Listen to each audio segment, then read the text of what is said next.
Korban meninggal dunia pondok pesantren yang ambruk bertambah menjadi 16 orang dan topik pertama tim SAR gabungan kembali menemukan 2 korban meninggal dunia dalam proses evakuasi korban robohnya pondok pesantren Al-Khazini di Sidoarjo, Jawa Timur pada Rabu sore.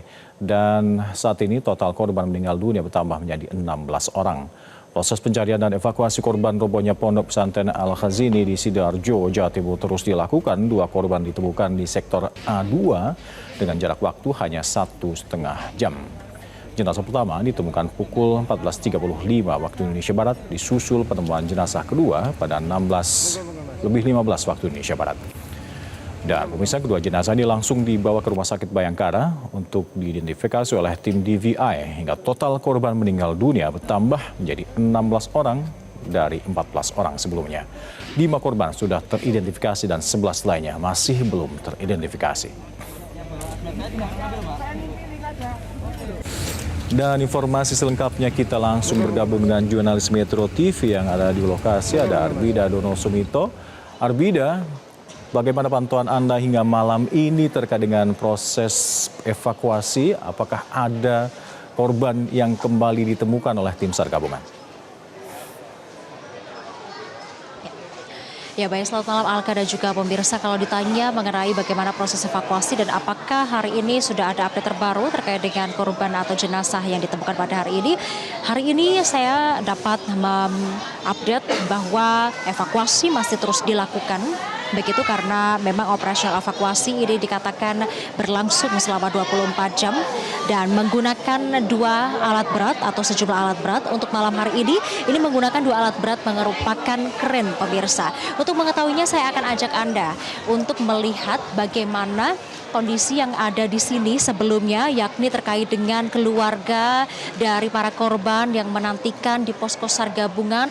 Mereka sudah berada di tempat ini sejak hari Senin ketika mendapatkan kabar mengenai sanak keluarga mereka atau anak mereka, dan mereka menunggu di sini untuk menanti kabar mereka. Nah, terkait dengan evakuasi, Alka dan juga pemirsa, kami akan menunjukkan dari layar monitor. Ini merupakan layar monitor yang dimanfaatkan oleh para keluarga korban yang disediakan oleh tim SAR gabungan. Layar ini digunakan untuk memberitahu bagaimana proses dari evakuasi. Dari layar kaca Anda, dari juru kamera kami Anur Ihsan memperlihatkan bahwa proses saat ini 2 alat berat kren berwarna hijau dan kuning ini sedang mengangkut puing-puing bangunan, karena sekali lagi fokus utama pada hari ini adalah pembersihan puing-puing bangunan secara masif dengan alat berat, begitu untuk mempercepat proses evakuasi, dan diharapkan pada hari ini lebih banyak korban yang ditemukan. Dan memang dari pagi sampai malam juga pemirsa, ini kami melihat bahwa keluarga-keluarga ini juga sudah atau tidak henti-hentinya melihat bagaimana proses dari evakuasi ini melalui layar monitor, begitu. Bahkan bisa dikatakan malam hari ini jauh lebih banyak dibandingkan pagi atau siang hari tadi, karena mereka memastikan, terus berharap bahwa ada keajaiban yang terjadi, anak mereka masih selamat di hari ke-6 pencarian ini. Tadi pemirsa, kami mendapatkan informasi terkait dengan update terbaru. Hari ini ditemukannya korban atau jenazah, begitu ya. Kalau tadi kami mendapatkan informasi ada 2 jenazah yang ditemukan di sektor A4 di pukul 14.35 dan juga di pukul 16.15 waktu Indonesia Barat. Kemudian kami mendapatkan informasi kembali bahwa di pukul 17.35 waktu Indonesia Barat, pihak tim SAR gabungan menemukan body part di sektor A4 juga, pemirsa. Artinya ini menambah angka korban meninggal yang tadi sebelumnya di hari pertama, dari hari pertama evakuasi hingga hari ini totalnya adalah 17 korban meninggal dunia. Sehingga pemirsa, total korban yang ditemukan ini dari 118 menjadi 121 orang per malam ini.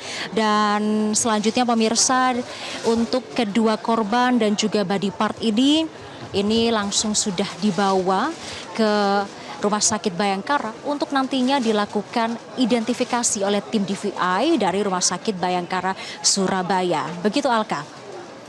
Lalu Arpida, di proses evakuasi hari ke-6 ini bisa Anda paparkan sebenarnya apa yang menjadi fokus oleh tim SAR gabungan?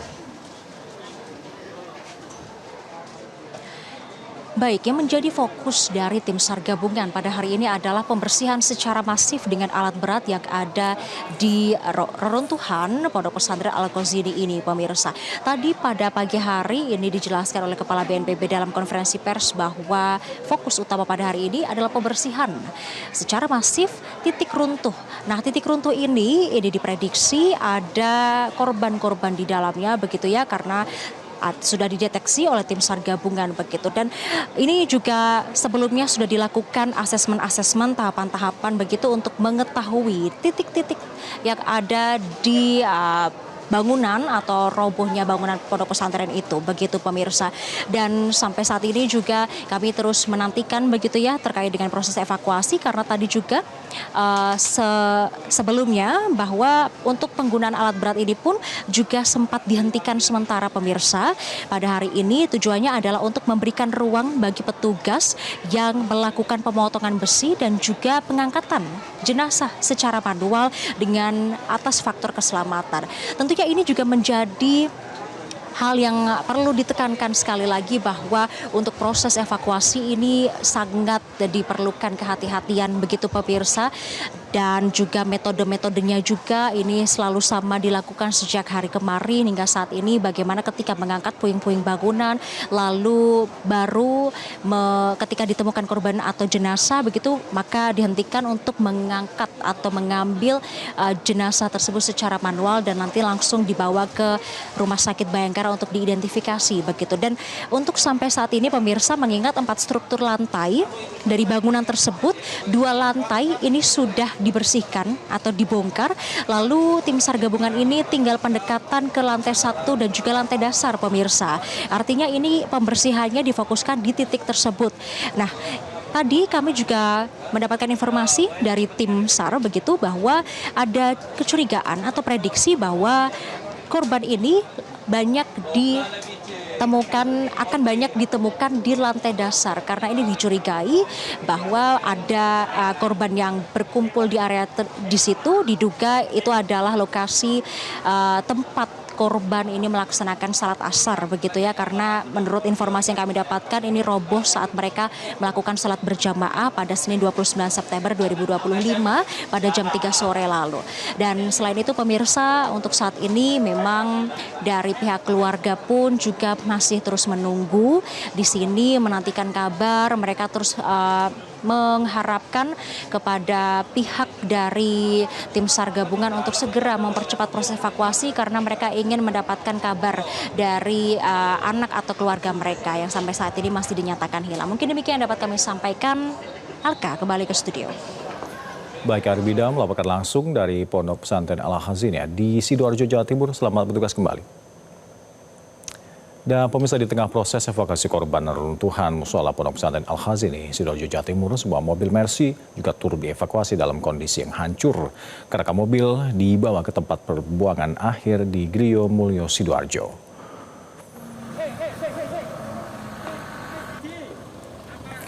Mobil Mercedes ini dievakuasi menggunakan truk dan di TKP di Pondok Pesantren Al-Ghazini. Kondisi mobil hancur, aroma bensin menyengat masih tercium, pemirsa, saat kerangka mobil ini diangkut. Menurut informasi, mobil Mercy ini diduga adalah milik pengasuh Pondok Pesantren Al-Ghazini dan baru dibeli 2 minggu lalu. Di hari ke-6 ini, tim SAR gabungan memaksimalkan pengoperasian pencarian menggunakan alat-alat berat.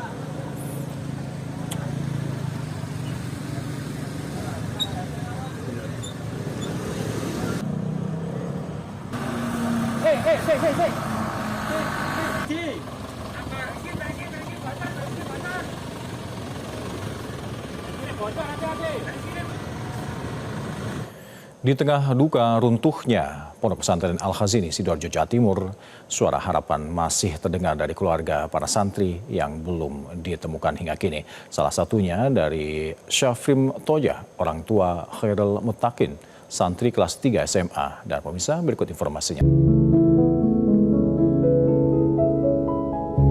Mudah-mudahan ada keajaiban dari Tuhan. Seperti Sohibul Kahfi. Cinta seorang ayah tak pernah padam untuk putranya. Syafrim Toja masih menunggu kabar keberadaan putranya Hoiril Mutakim yang menjadi salah satu korban runtuhnya bangunan di Pondok Pesantren Al-Khazini. Hoirul diduga tertimpa reruntuhan saat menjalankan sholat asar berjamaah. Keluarga berharap ada keajaiban dari Tuhan. Ganti-ganti baju saya. Memang saya ada niatan. Sebelum anak saya ketemu, saya tidak akan ganti bajuku. Ya mudah-mudahan ada keajaiban dari Tuhan. Seperti Sohibul Kahfi, kan tidur 300 tahun. Ya mudah-mudahan anak saya itu nanti ibaratnya seperti orang tidur setelah dibongkar ternyata masih hidup. Sehat walafiat, sempurna, tanpa kurang apapun. Hoirul adalah anak kedua dari 3 bersaudara. Ia dikenal sebagai pribadi rajin beribadah. Bagi Syafrim, sosok Hoirul bukan sekedar anak, melainkan harapan besar keluarga. Jadi Hoiril Mutakim ini anak yang sangat lugu. Itu harapan saya satu-satunya.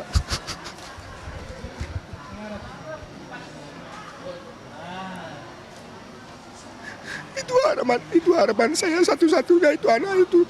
Karena keluguannya jujur, hendak niko-niko, cerdas anaknya. Hingga kini Syafrim dan keluarga terus menunggu kabar sambil memanjatkan doa terbaik untuk putra tercintanya. Duka ini juga menyisakan harapan agar Hoiril Mutakim segera ditemukan. Dari Sidoarjo, Jawa Timur, Arbida Donosebito, Nur Ihsan, Metro TV. Jelajahi cara baru mendapatkan informasi. Download Metro TV Extend sekarang.